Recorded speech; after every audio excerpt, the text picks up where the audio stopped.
Have you ever felt like your mind is a runaway train, hurtling towards anxiety and self-doubt with no brakes in sight? You're not broken, but your mind is playing a trick on you, taking one thought and turning it into a never-ending cycle. It's as if your brain has developed a habit of catastrophizing, always expecting the worst, even when everything seems fine. In this video, we'll explore the alchemy of overthinking and how it affects our happiness. We'll delve into the hidden patterns that sabotage our mental well-being and what lies beneath them, often rooted in childhood experiences or toxic relationships. It's time to uncover the silent saboteur within us so we can take back control and find peace. Emotional neglect is a subtle yet insidious force that can shape our minds in profound ways. As children, we may not even notice when our caregivers are preoccupied or unavailable to us. But this lack of emotional validation can have a lasting impact on our self-perception and relationship with ourselves. Imagine being a plant left unwatered for too long. At first, it might still stretch towards the sun, but eventually, its petals will wilt and its roots will begin to decay. Similarly, when we're emotionally neglected as children, our minds learn to adapt by becoming overly responsible and self-sufficient. We may develop an inner voice that constantly questions and criticizes us, trying to fill the void left by our caregiver's absence. As adults, emotional neglect can manifest in unexpected ways. Perhaps you find yourself overthinking conversations with loved ones or replaying past arguments in your head. You might even struggle to set boundaries or prioritize self-care. These patterns may seem harmless at first, but they're actually a sign that the silent saboteur is still operating beneath the surface. You see, childhood trauma can shape our minds in profound ways. It's like a seed planted early on, which can grow into a garden of self-doubt, anxiety, or even depression. For some, overthinking becomes a coping mechanism, a way to process the chaos and make sense of the world. Imagine you're a child, constantly walking on eggshells around your caregiver, never knowing when they might explode. Your mind starts to scan every situation, anticipating the worst-case scenario. This can become an ingrained habit, making it difficult to shake off as an adult. As we grow up, this pattern of thinking can affect our attachment styles and relationships. We may unconsciously attract partners who mirror our childhood dynamics, people who trigger our anxiety or make us feel small. For instance, I once knew a woman whose partner would constantly criticize her cooking, triggering memories of her mother's harsh comments when she was a child. But here's the thing: trauma can shape our minds, but it doesn't define us. Understanding the root cause is the first step towards breaking free from the alchemy of overthinking. And that's where we'll go next, exploring how others can fuel this destructive pattern in our lives. When we're in a toxic relationship, whether it's romantic, platonic, or professional, our mind can become a battleground. The other person may not even be aware of the impact they're having on us, but their words and actions can trigger a cycle of overthinking that feels impossible to escape. Imagine being with someone who constantly criticizes your choices, makes you feel small, or manipulates you into doing things you don't want to do. It's like living in a state of perpetual hypervigilance, always waiting for the next shoe to drop. We may try to justify their behavior by thinking they're just stressed, or they don't mean it, but deep down, we know better. The truth is, toxic relationships can be like a mirror that reflects back our own insecurities and fears. They can make us feel seen and understood in ways that no one else has before, but at what cost? We start to doubt ourselves, second-guess every decision, and wonder if we're good enough. It's time to recognize these dynamics for what they are: a form of emotional manipulation that fuels our overthinking. Think back to the last time you spent hours agonizing over what to say or do in a situation. Maybe it was asking for a raise at work, or having the talk with your partner about their habits that were driving you crazy. Whatever it is, I'm willing to bet that beneath all that mental wrangling, there's a deeper drive at play: people-pleasing. Imagine wearing someone else's shoes and trying to fit into their expectations like a tight pair of heels. That's what happens when we prioritize others' happiness over our own.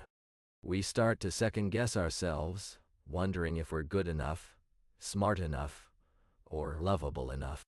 And the more we try to please everyone else, the more we neglect our own needs and desires. I know someone who always said yes to her mother's requests, even when it meant sacrificing her own plans and happiness. She'd overthink every conversation, worried that saying no would lead to hurt feelings or rejection.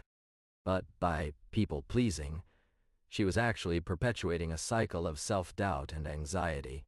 Let's take a step back and look at our patterns of overthinking more closely.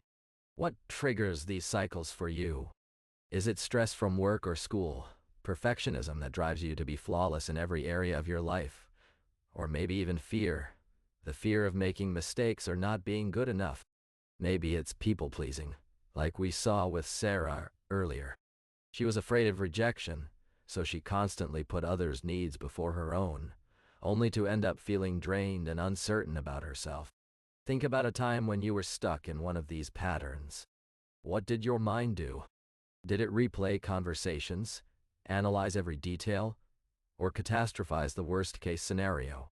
These thought loops can be so ingrained that we barely even notice them anymore. But recognizing our thought patterns is the first step towards breaking free from them. By acknowledging how and when you overthink, you can start to develop strategies to manage these cycles and cultivate more space for clarity, confidence, and happiness. You've probably had those moments where a thought pops into your head, and before you know it, you're spiraling out of control, consumed by emotions that seem to have a life of their own. This is the alchemy of emotions at work, turning thoughts into feelings, often with alarming speed. Think of it like adding a catalyst to a chemical reaction. Our minds are constantly mixing together thoughts, experiences, and memories to create an emotional cocktail. For example, imagine you're stuck in traffic on your way home from work, and suddenly, you think about all the things you need to do tomorrow. That thought sparks anxiety, which triggers a cascade of what-ifs and worries. But have you ever stopped to consider how this process is happening inside your brain? Neurotransmitters like serotonin and dopamine are playing a crucial role in regulating these emotional reactions. The good news is that understanding the alchemy of emotions can help us take back control over our mental health. By recognizing how our minds work, we can start to interrupt these cycles, calm the emotional storm, and create space for clarity, confidence, and happiness. Now that we've recognized the patterns and learned to pause these cycles, calm the emotional storm, and create space for clarity, confidence, and happiness, let's talk about breaking free from overthinking. Imagine you're standing in front of a dense forest with an endless trail of thoughts stretching out before you. It's easy to get lost in this jungle of what-ifs, maybes, and should-haves. But here's the thing. Every great explorer knew that the only way to truly discover new lands is to venture into the unknown. And that means letting go of the need for control and perfection. As we've explored together, overthinking is a skill that can both serve and sabotage us. It's like having a constant companion who whispers doubts and fears in our ear, but also has the potential to guide us towards growth and wisdom. Think of it this way. When you're on a hike and get lost in the woods, your mind starts racing with worst-case scenarios. I'll never find my way back. I'll be stuck here forever. But then you take a step back, breathe deeply, and remember that you've navigated challenging situations before.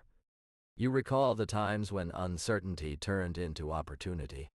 That's what we're aiming for, to turn the alchemy of overthinking into a catalyst for growth, not stagnation. So I want to leave you with this. It's time to reclaim your happiness, not by trying to control every outcome, but by learning to observe your thoughts and choose how they shape your life. Visual notes. Show a person on a hike, looking lost in thought. Show the same person taking a deep breath, looking more grounded. Fade into a person meditating or practicing mindfulness. As we close this conversation, I want you to remember that true happiness is within reach. It's a journey of self-discovery and growth, not a destination.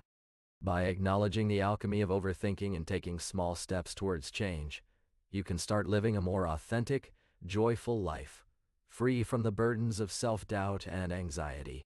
You are capable of healing, of growing, and of finding peace. And I want to remind you that you're not alone in this journey. There are so many people who understand what it's like to feel lost, to struggle with their thoughts and emotions. We're all in this together.